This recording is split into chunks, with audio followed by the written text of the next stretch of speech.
Hello CZsWorld, and welcome to the first episode of a new web series called True Fear. In this web series, I'm going to be stepping outside the world of fiction to talk about some real-life scary stories that have happened in the world, and I know that they're true because they've personally happened to me. This episode will detail my late-night run-in with a creepy urban sleepwalker, or at least that's what I thought was going on. Here's how it went down. So it started when I was on my way home from my girlfriend at the time's house. She was going to visit family that weekend, so I went up one last time to visit her before she left. So basically I ended up walking home pretty late at night. And also, this is not the best neighborhood. I've heard gunshots. Apparently there's a meth issue. So I'm crossing over the last intersection to get back to my apartment, and there's just this guy standing there at the corner. This guy had dark skin, he was wearing a dress shirt, he had a tie on, he had a messenger bag over his shoulder, he was wearing black pants, and he was just a pretty tall and intimidating figure. I'm waiting for the light, and I'm standing perpendicular to where he's standing. The light changes, and he doesn't move. I'm getting kind of nervous because I have to cross over this way and basically cross in front of him to get back to my apartment. So all this stuff is going through my head. I'm thinking, is this guy gonna mug me? Is he mentally ill? Is he insane? It looks like he's just standing there waiting for me. So I cross the street. As I get closer to him, I feel like he's gonna say something to me. And I try not to make eye contact, but I just start to get this feeling that he's gonna reach out and grab me or something. As I cross in front of him, I steal a glance and I notice that his eyes are just closed. So I'm walking back to my apartment and I'm thinking, what's going on with that guy? That's pretty creepy that he's just standing there with his eyes closed. And the idea that he was sleepwalking hadn't really come to me yet. I honestly just thought he was kind of a weirdo at this point.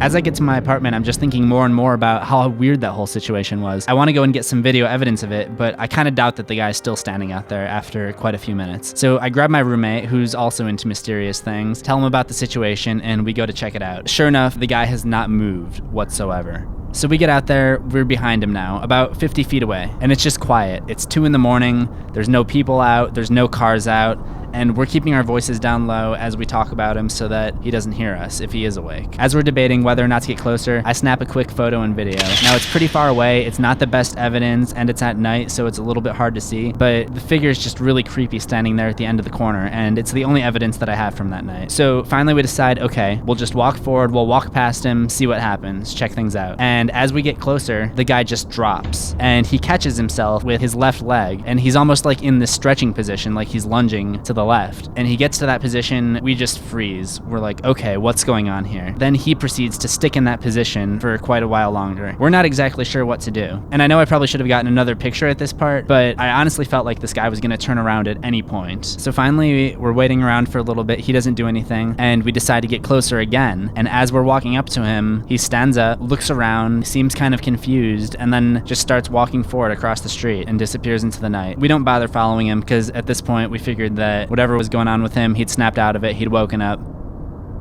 So this is when we came to the consensus that maybe he was sleepwalking. Maybe he was just walking home from his second job or something. He was really tired, got to the stoplight, closed his eyes, and fell asleep standing up for a few minutes. Or maybe he was sleeping in his apartment and started sleepwalking all the way out to the street and just stopped there. Though that doesn't really explain the attire he was wearing. I contacted my old roommate recently to see if he had any recollections about the night, and he suggested that it may have been drugs, and looking back on it, I think that's kind of a theory that makes sense. Leave your theory in the comments though. But what's really scary to me is to think about what could have been. For example, what if this guy had stopped walking a few feet forward and just stopped in the middle of the street? Or what if he really was mentally ill and dangerous and I just happened to walk by while his eyes were closed? Or what if he was sleepwalking and he would have woken up right while I was going by and freaked out? Who knows what would have happened to me? So I was really interested in this, and for a few nights after that, I went outside around the same time to go check and see if he was there, to see if this was like a common habit that maybe he's sleepwalking at the same time every night. But I never saw him out there again. I did, however, see other things, which were perhaps more scary, which I'll talk about in the next episode of True Fear, so subscribe if you have not already. Also, special shout out to my buddy West Dakota for helping me film this video. Go check out his channel, he does daily vlogs, but like don't just not check it out, actually go check it out. Hi, click right here on my face. Get out of here. If you like this video, remember to like this video, and I'll see you in the next one, assuming we both survive.